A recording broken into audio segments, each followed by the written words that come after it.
Hello and welcome to Weekly News Highlights. Let's begin with keywords that made headlines this week. President Lee Jae-myung held his first face-to-face meeting with his U.S. counterpart Donald Trump in Washington, D.C., which was a major test for the new South Korean leader, who has vowed to pursue pragmatic diplomacy by putting national interests first. And President Lee Jae-myung also visited the Hanwha Philly Shipyard, highlighting his push to boost shipbuilding cooperation with the United States. North Korean leader Kim Jong-un will attend a military parade in Beijing next week alongside Russia's Vladimir Putin in what will be a landmark visit, with China pushing for a new Beijing-led world order. This is expected to be Kim's first international-level meeting with other world leaders.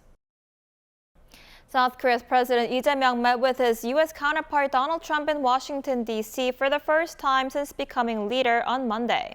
Lee asked for Trump to take an active role in making peace on the Korean peninsula, and Trump said he hoped to meet North Korea's Kim Jong-un this year.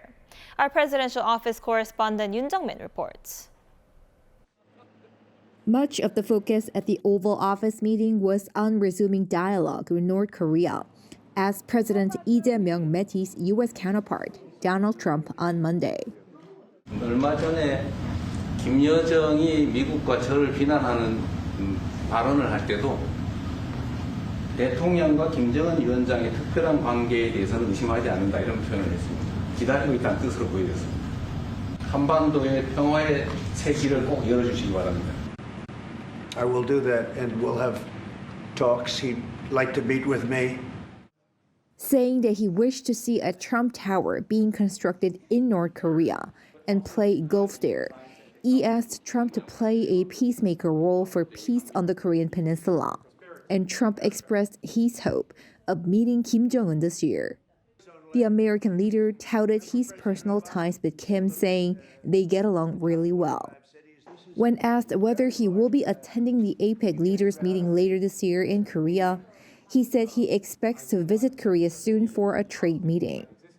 On top of that, according to President Lee's national security advisor, the two leaders agreed to cooperate on the shipbuilding industry and had meaningful discussions on nuclear energy cooperation. When it comes to modernizing the alliance, we're adjusting specific phrases, but there's a broad consensus. He added that South Korea aims to strengthen joint defense security through modernizing the alliance, hinting at a hike in Korea's defense spending. With regard to Trump mentioning that he wanted to ask Seoul for U.S. ownership of the Korean land used by U.S. forces stationed in Korea, we added that he needed to find out the background behind such remarks. With the E-Trump summit concluded, eyes are now on how North Korea's Kim Jong-un will respond to their calls for dialogue, with the inter-Korean ties still looking frosty. Yoon Jung-min, Arirang News, Washington, D.C. This week's summit also came as the two nations struck a trade deal recently to lower the tariff rates that were initially announced by the United States. The two leaders discussed specifics of the package deal worth $350 billion proposed by the Korean government, with a big chunk of that going into shipbuilding cooperation. President Lee also met with business leaders from both sides to discuss economic ties. Our Kim Do-yeon has more. Closing the tariff talks and boosting economic ties topped President Lee Jae-myung's agenda at his summit with U.S. President Donald Trump. Meeting on Monday at the White House, the two leaders zeroed in on shipbuilding and other economic cooperation, the earlier means for South Korea to negotiate a lower tariff rate. 말씀하신 조선 분야뿐만이 아니라 제조 분야에서 르네상스가 이루어지고 있고 그 과정에서 대한민국도 함께하게 되길 기대합니다. President Trump also took the chance to tout the New Deal, emphasizing the importance of the big portion of the $350 billion investment package going into shipbuilding. We are thinking about contracting some ships.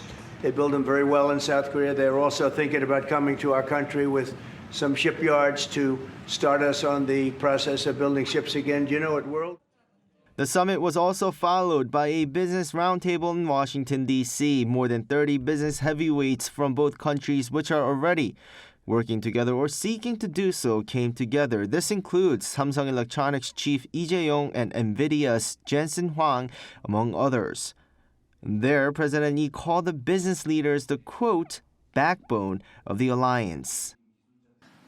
동맹의 바탕은 신뢰이고 신뢰를 높일 가장 좋은 방법은 역시 경제적 교류입니다. 그렇기 때문에 우리 기업인 여러분들이야말로 72년 한미 동맹의 그 역사 자체입니다.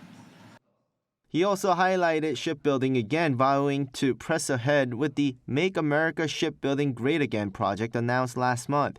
He said Korean companies can play a decisive role in reviving the U.S. shipbuilding industry. And in the meantime, he promised strong government support for businesses on both sides. Korean companies, for their part, announced a substantial additional investment pledge in addition to the trade deal. Korean companies plan to invest $150 billion, joining forces with the U.S. in global markets to usher in a new era of manufacturing renaissance. The U.S. Secretary of Commerce, who had been involved in negotiating with the Korean government, also touted the economic cooperation. Today, American and Korean businesses, we aren't just trading goods. We are building a future together. And as business leaders and government officials got together at the roundtable, 2 contracts and 9 MOUs were signed across 5 sectors: shipbuilding, nuclear power, aviation, LNG, and critical minerals. Kim Do-yeon, Arirang News. And also on Monday, the South Korean leader delivered a policy speech at one of America's leading think tanks outlining the future of the South Korea-U.S. alliance. Our presidential office correspondent Song Yoo-jin reports from Washington, D.C. Following his first summit with U.S. President Donald Trump, South Korean President Lee Jae-myung laid out his vision for the two countries' 7-decade-long alliance in a speech at the Center for Strategic and International Studies think tank. 안보, 경제, 첨단 기술의 3가지 기둥 위에 우뚝 선 미래형 포괄적 전략 동맹은 양국 국민을 위한 실용과 국익의 결정체로서 앞으로 더욱 찬란하게 빛나게 될 것입니다. The president pledged a more leading role for Seoul in security on the Korean Peninsula while maintaining a strong joint defense posture with Washington. 국방비를 증액할 것입니다. 그 늘어난 국방비는 우리 군을 21세기 미래전에서 반드시 승리하는 스마트 강군으로 육성하기 위한 첨단 과학 기술과 자산을 도입하는 데 사용될 것입니다. This is the first time President Lee has stated that South Korea will increase its defense spending, which the Trump administration has been pressing for. With that modernized alliance, the allies will work to bring lasting peace and denuclearization to the Korean Peninsula. 한미 양국은 북한의 도발에는 강력히 대응하는 동시에 북한과의 대화를 위한 노력도 병행해 나갈 것입니다. Turning to the economy, President Lee called last month's trade agreement a springboard for deeper cooperation in advanced technologies. 세계 1위 역량을 갖춘 대한민국의 K조선이 미국 조선업의 르네상스를 열어가며 양국이 공동 번영할 새로운 역사적 계기를 만들 것입니다. Also mentioned was Japan, a crucial partner of the Allies, which President Lee visited just before the U.S. 저는 트럼프 대통령과 함께 굳건한 한미 동맹을 바탕으로 한미 일협력을 긴밀히 다져 나갈 것입니다. 3국이 북한의 핵과 미사일 위협에 공동 대처하며 인태 지역과 글로벌 차원에서의 평화와 번영을 위해 더욱 노력해 나갈 것입니다. The president concluded his 17-minute speech saying that the golden era of the alliance is yet to come. 함께라면 우리는 더욱 위대한 것을 이루어낼 수 있습니다. 그 영광의 순간을 위해서 같이 갑시다. His CSIS visit was followed by dinner with American opinion leaders. So with day 2 now over, the South Korean president will travel to Philadelphia on Tuesday to tour the Hanwha Philly Shipyard, recently acquired by Korea's Hanwha Group. Song Yoo-jin, Arirang News, Washington, D.C. President Lee's final stop on his U.S. trip was the Hanwha Philly Shipyard, a symbol of South Korea-U.S. shipbuilding cooperation. Our top office correspondent Song Yoo-jin has this report. This is the state of Maine, a $300 million vessel ordered by the U.S. Maritime Administration and built at the Hanwha Philly Shipyard in Philadelphia. President Lee Jae-myung traveled from Washington, D.C. to attend Tuesday's naming ceremony, underscoring his push to expand South Korea-U.S. shipbuilding cooperation, a key focus of his summit with President Donald Trump at the White House the day before. 미국 조선업과 대한민국 조선업이 함께 도약하는 윈윈의 성과를 만들어낼 것이고 오늘의 새로운 출항은 한미 양국이 단단한 우정으로 써내려가는 또 하나의 희망과 도전의 역사로 기록될 것입니다. The state of Maine is a prime example of the Make American Shipbuilding Great Again project, combining Korean design and equipment with U.S. facilities and workers. This national security multi-mission vessel will serve as a training ship for American maritime academies and conduct rescue missions during emergencies. Its birthplace, the Hanwha Philly Shipyard, was acquired by Korea's Hanwha Group last December and has become the symbol of this bilateral partnership. 최첨단 선박 기술을 보여주는 미국 최고의 조선소로 거듭날 것이고 미국 해안벨트 곳곳에서 조선업이 다시 살아날 것입니다. 72년 역사의 한미 동맹은 안보 동맹, 경제 동맹, 기술 동맹이 합쳐진 미래형 포괄적 전략 동맹의 새 장을 열게 될 것입니다. Together with our partners in the United States and following both President Trump's and President Lee's vision to revitalize the maritime industry, we look forward to new investments, new opportunities, and to playing a central role in making American shipbuilding great again. Following the ceremony, President Lee toured the yard where he asked U.S. officials to ensure smooth operations for Korean shipmakers doing business in America. So with this, President Lee has wrapped up his busy 3-day visit to the U.S. Korea's Air Force One jet will return home early on Thursday. Song Yoo-jin, Arirang News, Philadelphia. North Korean leader Kim Jong-un is planning to travel to China next week to attend a military parade in Beijing as the country marks the 80th anniversary of Japan's surrender in World War II. While other world leaders, including Russia's, are also reportedly set to take part in the event, eyes are now on what Kim's intentions are. Our Park Gun-woo tells us more. Kim Jong-un's unprecedented participation in a multinational event. Confirmed by North Korea and China on Thursday, Kim's set to attend Beijing's military parade on September 3rd, celebrating the 80th anniversary of China's Victory Day. China and North Korea are friendly neighbors connected by mountains and rivers. We warmly welcome General Secretary Kim Jong-un to come to China. Kim's attendance will be his 5th visit to China as North Korean leader, but the first time any North Korean leader will have attended the event since 1959, and his first at a multilateral event. So what's behind this move? Kim has been participating actively in bilateral meetings, but this time it seems like he's showing off as a leader while saying the North isn't isolated diplomatically. The event is expected to draw 26 world leaders or high-level representatives, including Russian President Vladimir Putin. That means leaders of North Korea, China, and Russia will gather in one place for the first time. Common interest that is anti-American. So they definitely talk about the United States and they criticize United States, and at the same time, they are going to trying to enhance their cooperation among 3 countries with some other friendly Chinese-friendly countries too. Also attending the parade will be South Korea's National Assembly Speaker Woo Won-sik, representing Seoul. Speculation remains over whether Kim will avoid Woo. But if they get to meet, it would be the first between the two Koreas under the Lee Jae-myung administration, and first since December 2018.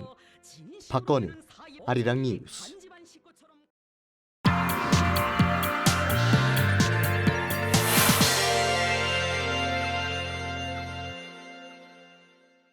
This week, President Lee Jae-myung's first summit with Donald Trump has set off new calculations on the Korean peninsula.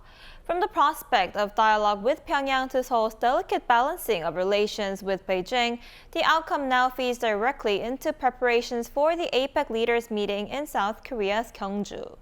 For more on this, we have our foreign affairs correspondent Oh Soo-young in the studio with us. Welcome, Soo-young. Hi, and it's nice to be here again. So, Soo-young, let's start off with one major outcome of the South Korea-U.S. summit. Presidents Lee and Trump are willing to make a meeting with North Korea's Kim Jong-un happen, right? There is indeed some cautious optimism. After the summit happened, Unification Minister Chung Dong-yeon said hopes were raised for an early resumption of dialogue, but that conditions must be created first. He noted that since Trump is unlikely to visit Korea again next year, APEC in October should be seized as the opportunity for a meeting with Kim Jong-un. Chung has long pushed for the revival of the Inter-Korean hotline and other dovish gestures, and he's widely expected to continue pressing for such measures. Despite the Lee administration's peaceful overtures, though, North Korea's response so far has been dismissive towards Seoul, most recently blasting President Lee Jae-myung's commitment to the denuclearization of the Korean peninsula.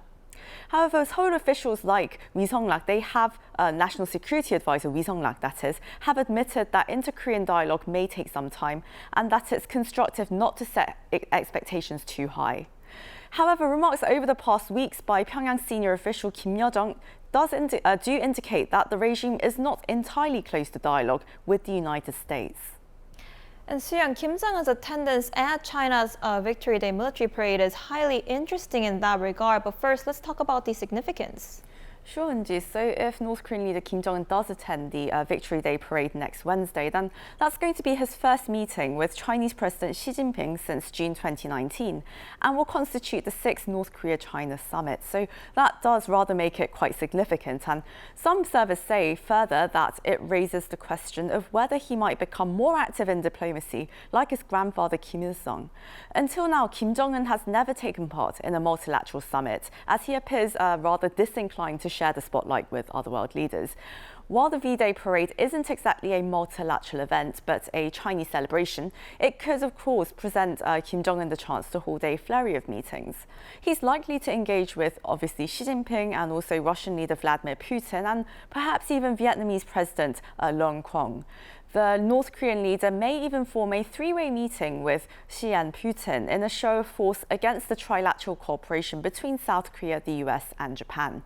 So at this point, Kim Jong-un is unlikely to meet with South Korea's National Assembly Speaker Woo Won-sik, given the regime's continuous criticism of Seoul. But never say never, there is still speculation that Speaker Woo might initiate contact. And his trip there could indicate signs that Kim Jong-un is interested in having talks with President Trump. Well, experts say that Kim Jong-un's trip could include consultations with Chinese President Xi Jinping ahead of any US-North Korea summit. Because President Trump may try to meet Kim Jong-un on the occasion of the APEC summit, I think it's likely Kim will seek prior consultations with Xi Jinping, just as he did in 2018 and 2019 before meeting President Trump. Although Trump may seek a meeting with Kim at APEC, it's still unclear how much South Korea would be involved in the process. Analysts caution that while Washington and Pyongyang could resume direct contact, Seoul's role might remain limited. Even if Chairman Kim Jong-un and President Trump meet again, it's more likely they would meet on the northern side of Panmunjom, not the southern side. Depending on circumstances, Kim could even propose the Wonsan-Kaima Coastal Tourism District. In any case, whatever form a Trump-Kim meeting takes, Seoul is likely to offer all necessary conveniences to President Trump. And when it comes to China, how is Seoul balancing its ties with Beijing? Well, that's a good question, Inji, because this past week has been rather tricky as it not only featured the South Korea-US summit, but also marked the 33rd anniversary of Korea-China relations last Sunday. Now, Beijing has closely watched the Trump summit and has reportedly been inquiring about the alliance modernization of the two countries and shipbuilding cooperation as well, as it sees a larger US footprint on the peninsula as a security concern. Now, perhaps displaying its unease, the Global Times argued that South Korea Korea will not gain respect without developing strategic autonomy from Washington. Now, at the same time, President Lee was pressured by the US side and was asked to comment on views that he is pro-China while he was in DC this week. And I think the answer really lies in Lee's letter to Xi Jinping. President Lee dispatched a special delegation to Beijing with a letter for the Chinese president, and he called for bilateral ties to develop into a mature relationship, while making it very clear that Seoul will also reinforce its alliance with Washington. Now, analysts say that this dual-track strategy reflects Lee Jae-myung's pragmatic diplomacy, which is really not choosing sides, but managing both critical relationships and even perhaps positioning Seoul to help promote dialogue between Presidents Trump and Xi. This APEC may center on U.S.-China, U.S.-North Korea, and Korea-China summits. Korea-U.S. relations must go well for Korea-China ties to improve. I believe APEC will prove Korea, U.S. and Korea-China relations are complementary. I see. Let's watch these developments. Thank you for coming in today, Soo-young. You're very welcome, Wenji.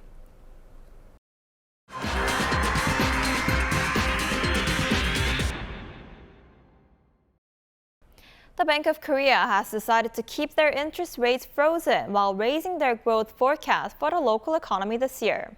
Our economic correspondent Kim Do-yeon has the details. The Bank of Korea announced a continued rate freeze of the country's base interest rate on Thursday morning after cutting the rate by 25 basis points in May and holding it steady in July. The rate freeze was made as concerns remain over surging house prices and rising household debt. After the decision, the interest rate gap between South Korea and the U.S. stayed at around 2 percentage points, as the Federal Reserve also kept rates unchanged in late July, citing inflation concerns amid uncertainty from U.S. tariffs. On the same day, the Bank of Korea modestly increased its 2025 GDP growth forecast to 0.9%. The forecast is 0.1 of a percentage point higher than its 0.8% growth rate projection in May. This is the first time the central bank has raised its growth forecast for the year after having continuously lowered it since November 2023. The bank explained that the upward revision was driven by stronger consumption and solid export gains, even as construction investment remained weaker than expected. In its outlook, the BOK forecasts the country's quarterly growth at -0.2% for the first quarter, 0.6% for the second, 1.1% for the third, and 0.2% for the fourth. Although the institution projected a higher growth rate, the looming risks from U.S. tariffs still lie ahead. Despite reducing the level of uncertainties after South Korea and the U.S. negotiated the rates at 15% on July 30th, the overall economic impact could come later. According to the BOK report on the impact of South Korea's economy, which was released the same day, U.S. tariffs could cut 0.45 percentage points off GDP growth in 2025 and 0.6 percentage points in 2026, compared to a scenario where there were no tariffs. The report also noted that South Korea's high dependence on U.S. exports makes the country particularly vulnerable to the U.S. tariffs.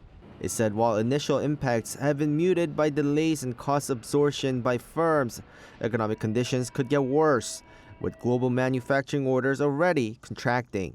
Kim Do-yeon, Arirang News.